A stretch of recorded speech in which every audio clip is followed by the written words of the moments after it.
Do you wake up and feel stiff, cold hands or feet, lightheaded when you stand up, brain fog that takes forever to clear, and that my body just isn't circulating like it used to feeling?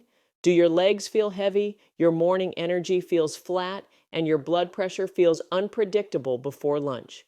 Here's the shocker.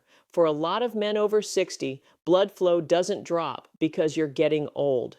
It drops instantly because of one normal, popular morning habit you've been told is harmless. And the wild part is, the fix is simple, cheap, and overlooked because it's biology, not marketing. And chances are you've been doing the common thing exactly backward. Most people don't realize how predictable this pattern is. You wake up, you shuffle to the kitchen, and you do what you've done for years. You go straight to coffee. Maybe it's a big mug, maybe it's an espresso, maybe it's a stronger roast because you think you need more. Some guys even skip water entirely and tell themselves coffee counts as fluid.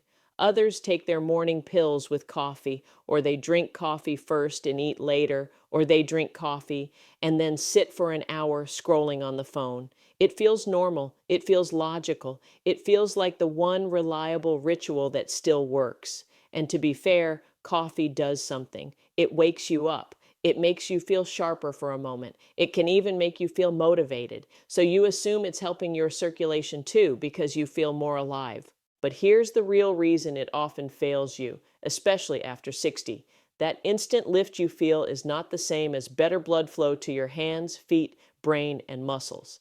In fact, for many men, coffee as the very first thing can trigger a stress-style constriction response. The result is that circulation can tighten up right when your body needs gentle opening and hydration. You feel wired but tired. You feel alert but not warm. You feel awake but not well-fueled. The reveal is simple, and it's going to sound almost too basic. Coffee isn't bad. The timing is the problem. The common approach fails because of a hidden mechanism. First thing, coffee can amplify your morning stress hormones and sympathetic nervous system activity before your vascular system is hydrated and before your blood vessels have their normal, relaxed signaling online. Biology over marketing. The better alternative is surprisingly practical. Start your morning by priming circulation first. Water and minerals first, then light movement, then coffee after you've opened the pipes. Not a supplement stack, not an expensive nitric oxide booster, a foundation. And the thing is, once you understand the mechanism, you stop wasting money chasing quick fixes because you realize you've been stepping on the brake and then blaming the engine. Here's the real reason this matters. When you drink coffee first thing, caffeine can push your body toward a fight or flight signal. That signal is controlled by your nervous system, and one branch of it, the sympathetic branch, tends to tighten blood vessels in the skin and extremities. Think of it like your body deciding, we're gearing up for action, keep blood central. That can be useful in an emergency. It's not what you want at 6:30 a.m. when you're trying to get warm hands, steady energy, and clear thinking. Coffee becomes the megaphone for a signal that's already loud in the morning for many men. What's happening is your body wakes with a natural cortisol rise. Add caffeine immediately and you can overshoot. Overshoot means constriction, and constriction means less comfortable circulation.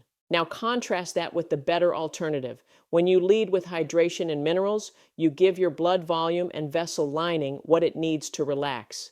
Then when you add caffeine later, it lands on a system that's already stable. It's like starting a car in winter. You can slam the gas instantly, but the transmission is cold and it jerks. Or you can let it warm up for a minute, and then everything runs smoother. Another overlooked factor is viscosity, how thick your blood behaves at the micro level in the morning. Overnight, you breathe out water. You sweat a little. You haven't had fluids for 7 to 9 hours. That means you wake up slightly dehydrated. Not dramatic dehydration, but enough to change the flow feel in your smallest vessels. Your body is trying to move blood through tiny channels in your hands, feet, and brain. If the fluid is low, the delivery system is sluggish. Then coffee comes in, which can nudge you toward more fluid loss and can also shift your body toward that stress response. So you've got low fluid volume and tighter vessels at the same time. That combination feels like cold fingers, tight calves, and mental haze. The common method loses effectiveness because it feels like it should work. Caffeine gives you a jolt, so you think blood flow improved, but that's an illusion of progress. Your brain got stimulated, not necessarily supplied. Your nervous system got activated, not necessarily balanced. The better alternative naturally solves it by doing something boring but powerful. You restore volume first. Even 12 to 20 ounces of water, call it 350 to 600 milliliters, changes the pressure and flow dynamics.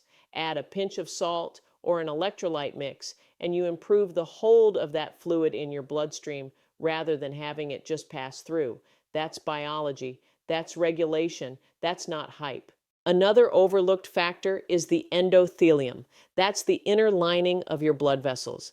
And it's not just passive plumbing. It actively signals your vessels to widen or narrow using chemicals like nitric oxide. Nitric oxide is basically your open the lane signal.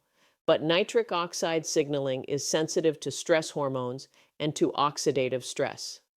When you hit your system with caffeine immediately, before you've calmed and hydrated, you can tilt those signals toward constriction. It's like trying to send a weak Wi-Fi signal through a house full of interference.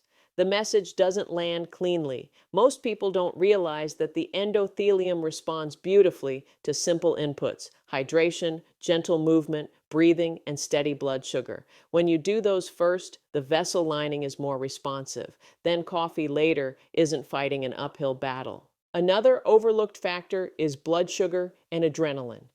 A lot of men over 60 wake up and go coffee only because they're trying to be disciplined, or they heard fasting is magic, or they're trying to lose belly fat. But if you're fasted, underslept, and you add caffeine, your body may compensate by releasing adrenaline and glucose from the liver. That's a survival pathway. It can make you feel shaky, tense, and tight. And again, tight often means constricted. You might even notice it.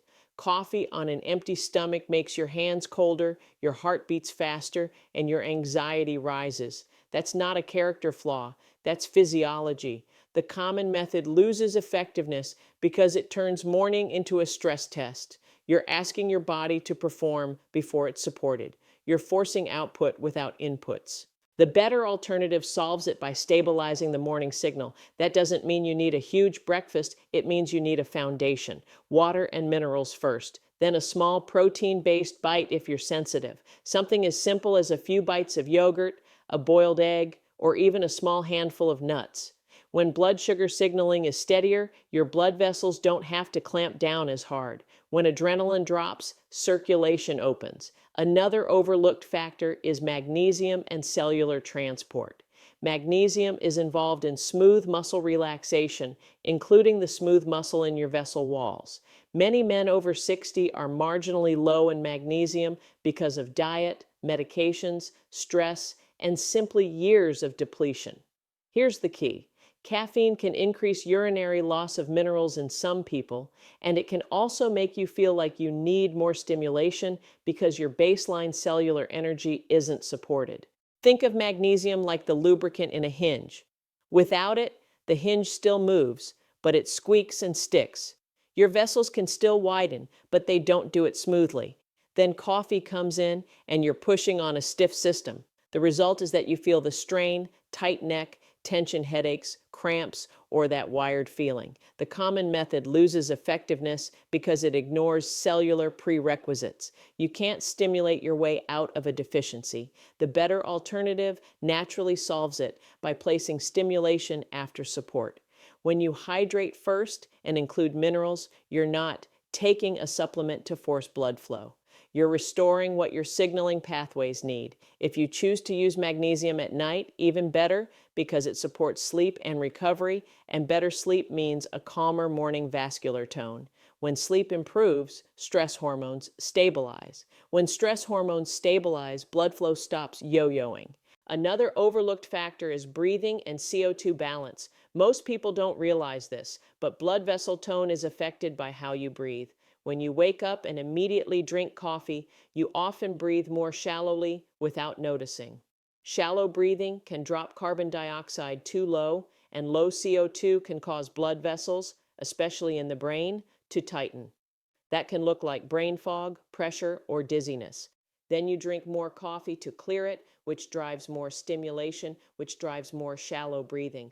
That loop is brutal. Think of CO2 like a quiet regulator. Not too much, not too little. When you keep it balanced, vessels can stay open. When it drops too low, vessels clamp as if the body is trying to conserve. The common method loses effectiveness because it treats fog with stimulation instead of fixing the regulator. The better alternative solves it with something almost embarrassing in its simplicity.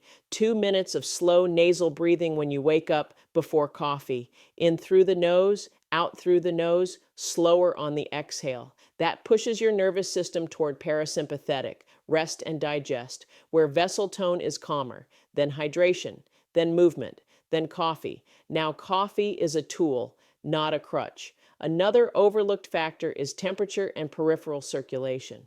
Coffee can raise core alertness, but it doesn't automatically warm your hands and feet. In fact, if it kicks on the stress response, the body may prioritize core organs and reduce skin blood flow. That's why some men feel colder after coffee, even though they're awake. Your body is choosing priorities. Think of it like a company budget. Under stress, the budget gets pulled from nice-to-have departments like warm fingers and toes, and it goes into essential departments like heart, lungs, and brain. That's not bad, it's protective. But you don't need that protective mode first thing every day. The common method loses effectiveness because it confuses alertness with circulation. The better alternative solves it by opening the peripheral circuit. Light leg movement, calf raises, a slow walk, a few body weight squats while holding the counter activates the muscle pump. Your calf muscles are like a second heart. When they squeeze, they push blood and lymph back up. Do that for 3 to 5 minutes and you can change your whole morning. Then coffee later feels smoother because blood is moving. Now let's integrate this into real life, because if it's not practical, it doesn't matter. First easy way, make water first automatic. Put a glass by the sink at night. When you wake up, before you touch the coffee maker, drink it. If you want the simplest range, aim for 12 to 20 ounces. Not all at once if you hate it. Take a few minutes. This is not intensity. This is consistency. Second, add minerals in the cheapest way possible. A pinch of salt in the water or an electrolyte packet if you prefer. You don't need a designer label. The body isn't impressed by branding. It responds to electrical balance. Sodium helps retain fluid in the bloodstream. Potassium supports cellular function. This is why you often feel more steady when you do it. Third, do 2 minutes of slow breathing before you stand up and rush. Most people don't realize how fast the stress response turns on. You're trying to prevent that first spike. Long exhale, calm signal, then stand. Fourth, add 3 to 5 minutes of leg activation. Calf raises while brushing your teeth. A slow lap around the house. 10 sit to stands from a chair. This uses the muscle pump to move blood without stressing your joints. Fifth, delay coffee by 30 to 60 minutes. Not forever, not quick coffee. Just stop making it the first hit. When you delay it, you're letting your natural morning cortisol peak do its job without you amplifying it. And when you finally drink coffee, it feels cleaner, and you often need less. Sixth, if you're sensitive, pair coffee with a small protein bite. It can be small. The goal is to reduce the adrenaline glucose roller coaster that can tighten vessels and make you feel shaky. Now, objections, because I already know what you're thinking. What if you forget? Then you build a trigger. Coffee is your trigger. You're not trying to remember a new habit out of nowhere. You're attaching it to the habit you already do. You don't get coffee until you finish the water. Put the coffee scoop behind the water glass. Make the environment do the thinking for you. Most people don't realize habit change is more about placement than willpower. What if digestion is sensitive and water first makes you nauseous? Then do it in smaller sips and warmer temperature. Warm water is often easier on the stomach than ice-cold water. Or start with just 6 ounces, wait 5 minutes, then another 6. You don't lose the benefit by scaling the dose. The key is the sequence. Support first, stimulant second. What if you already tried delaying coffee and it didn't help? Here's the real reason. Delaying coffee without hydration minerals, breathing, and movement is like delaying the problem without fixing the mechanism. The whole point is priming circulation. Coffee later is the final step, not the only step. When you do the full foundation, the effect stacks. What if you think higher dose equals better? That's the trap. Higher stimulation can create a louder signal, but if the signal is constrict, louder is worse. More caffeine can mean more adrenaline, more tightness, more bathroom trips, more depletion, and then you spend the day trying to recover from your morning. Stop chasing the bigger hammer. Fix the nails. And here's another illusion: supplements. A lot of men spend $40 to $80 a month on blood flow boosters, nitric oxide powders, special amino acids, and fancy capsules. Some can help in certain contexts, but most people don't realize they often fail because the delivery system is wrong. If you're dehydrated, if your endothelium is stressed, if your nervous system is clamped, the pills are like trying to deliver packages during a traffic jam. The trucks exist, but they can't move. Foundation clears the road. Then, if you choose extras later, they actually have a chance to work. Now let's expand the benefits, because blood flow is not just about warm hands. When circulation improves in the morning, your brain gets more stable oxygen and glucose delivery. When brain delivery stabilizes, focus improves. When focus improves, stress drops because you're not fighting your mind. When stress drops, vessel tone relaxes further. That's a positive loop. When hydration and minerals are right, your heart doesn't have to work as hard to maintain pressure.